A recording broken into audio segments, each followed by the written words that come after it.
Hi, welcome to Barban Designs, where I encourage your creativity. I am going to finish the back sides of these pumpkins in this video, so stay tuned and watch with me. So we did this side of these pumpkins in a prior video.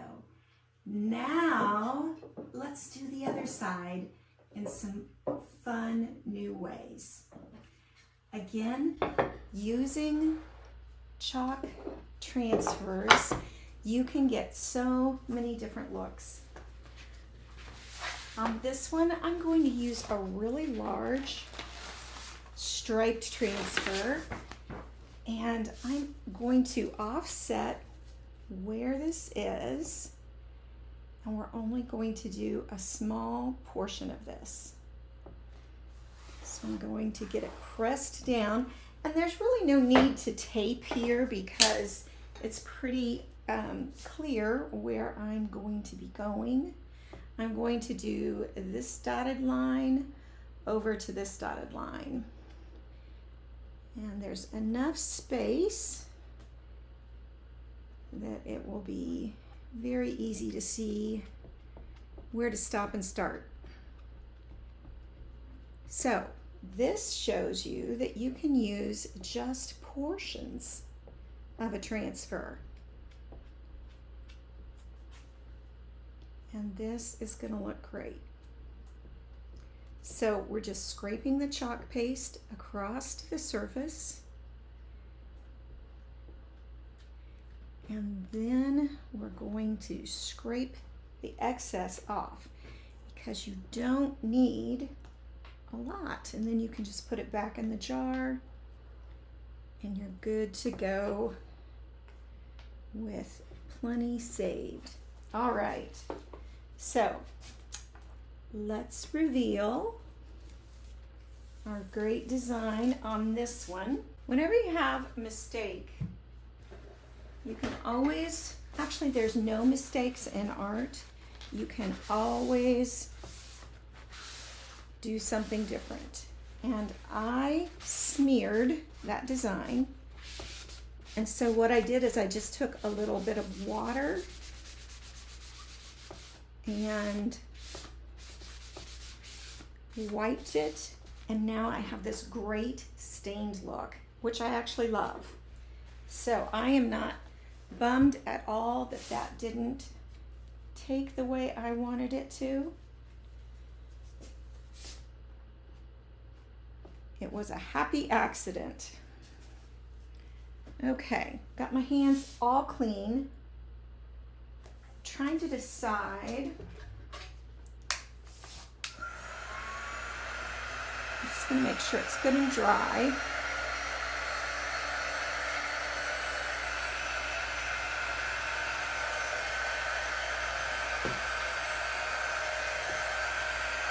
I think I'm going to use white on here instead. So I'm going to use the same pattern. Come over here. Let's see, where do I want it? Let's do right there. Now this time I'm going to make sure that I have it pressed down good. If you have a transfer that's been used a lot, like this one has for me, you can use a squeegee to just go over and try and get that down secure. So take two of this particular transfer, or pumpkin rather, and we're going to scrape our white chalk paste on the stripe.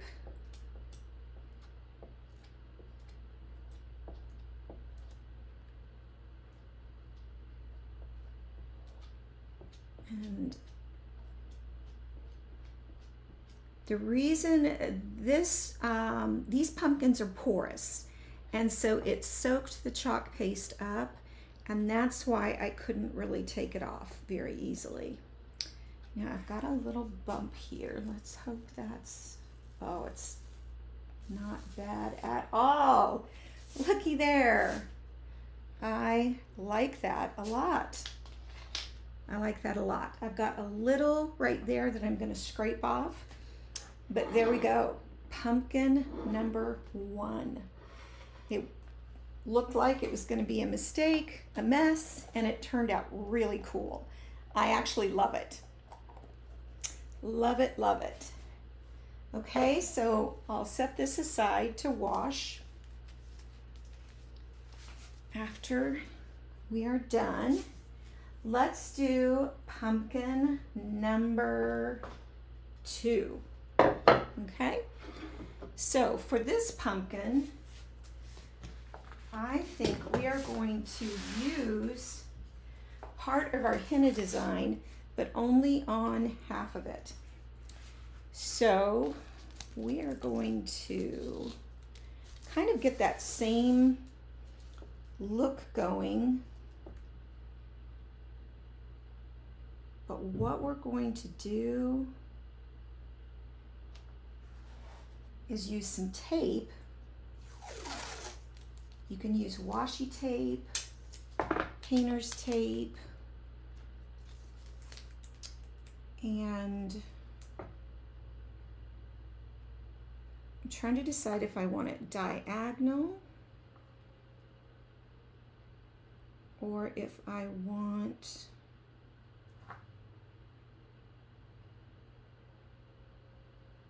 let's do it right here.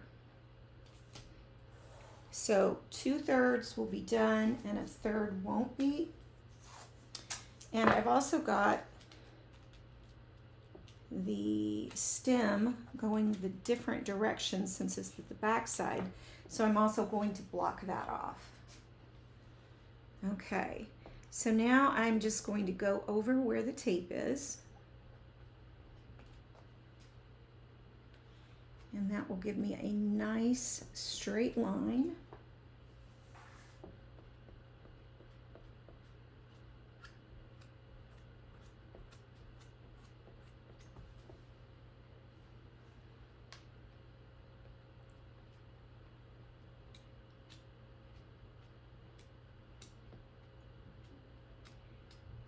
And we'll just keep putting that chalk down and scraping it towards the outside edge. Okay, now if I wanted to pull the tape off first, that would make it easier later for washing, but you could pull it at the same time. But here we go for our half black and white henna pumpkin. I think this needs something more. I'm not loving just all of it being that way. So you know what I think I'm going to do? We're going to do a couple of things on this one. I'm going to put some tape down, and I'm leaving a little bit of space because that is wet. And we are going to just actually paint the side over here. I'm going to spray just a little water to get this thinned down a bit.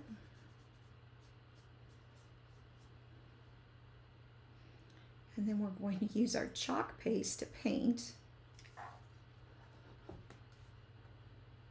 And go along that edge.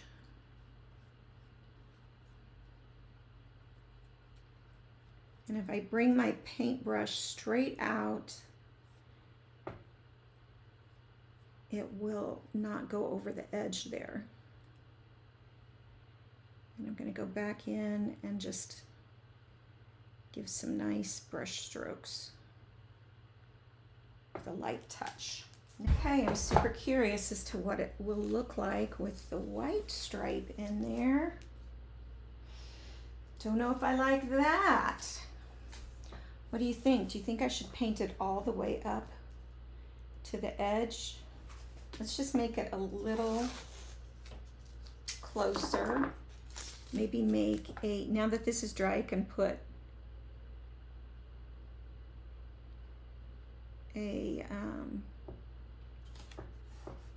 I know, let's make some stripes. We're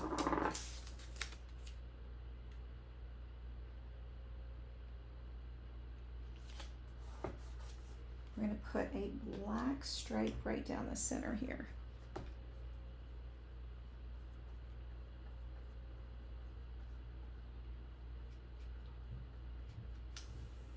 And this time I'm not adding any water, and it gives a nice coat the first time. You just kind of have to play with the consistency and see what feels right when you're painting. Sometimes it helps to put the water, other times not necessarily.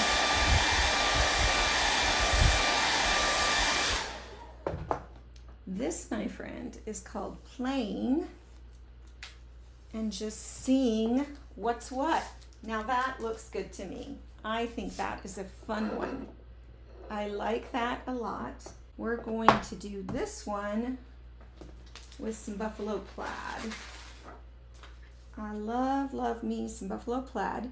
And now, because this one's a light gray and this one is black, I think we're going to do a couple of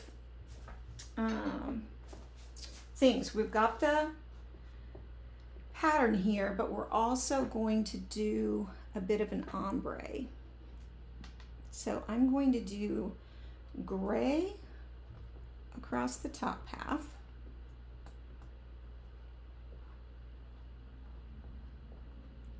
And I'm going to get it to where it's scraped good at the top, but we have some going there at the bottom. And then we're going to take our black and make sure we've got the bottom going, get the sides, and then what I will do, and this is just messy, no way around it, is now I'm going to take and blend my fingers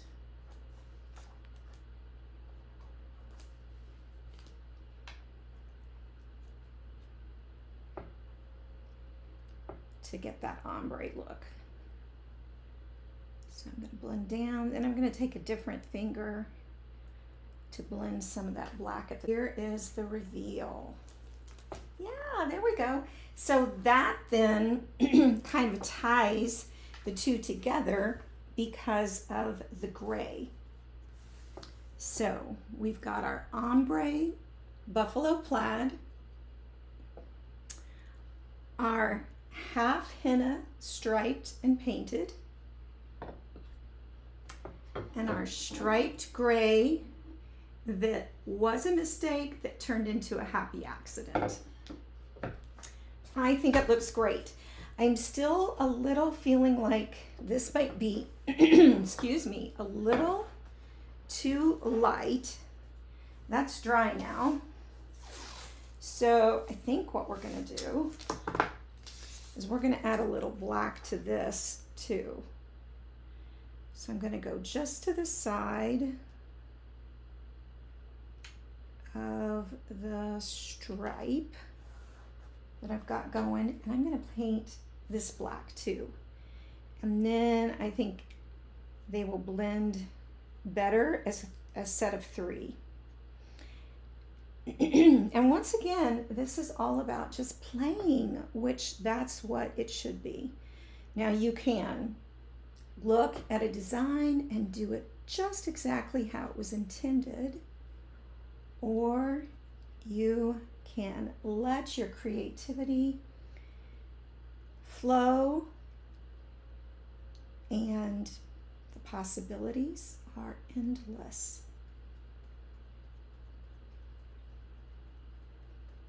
Okay. Would have been probably a little better for me to have a little bit bigger brush, but this is what was close.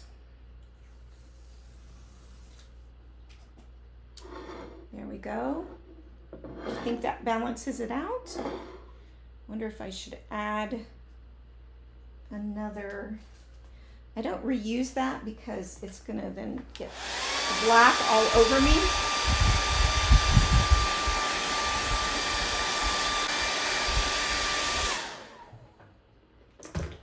Let's see. We could put a black stripe in here where this gray is.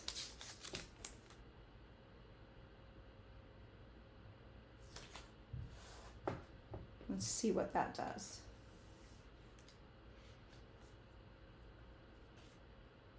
And that's what it's all about, is just playing until you're satisfied. And I'll know when I am, but up to this point, I still felt like it needed a little something something. There, that is looking more balanced. Still tempted to put a little black right over here. Sometimes it is hard to know when to stop. I won't deny that I can have that issue sometimes. But I think this will be the final that I do. There we go. I am happy with that.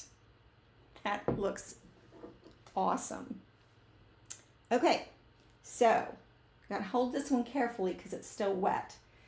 Here was side number 1, and then what we did today. Here was side number 1. Not a lot different, but just a little to make it fun. And here was side number 1 of this pumpkin, and totally different with the ombre buffalo plaid. Let's set them up. Whoa, almost dipped it over. Get some things out of the way.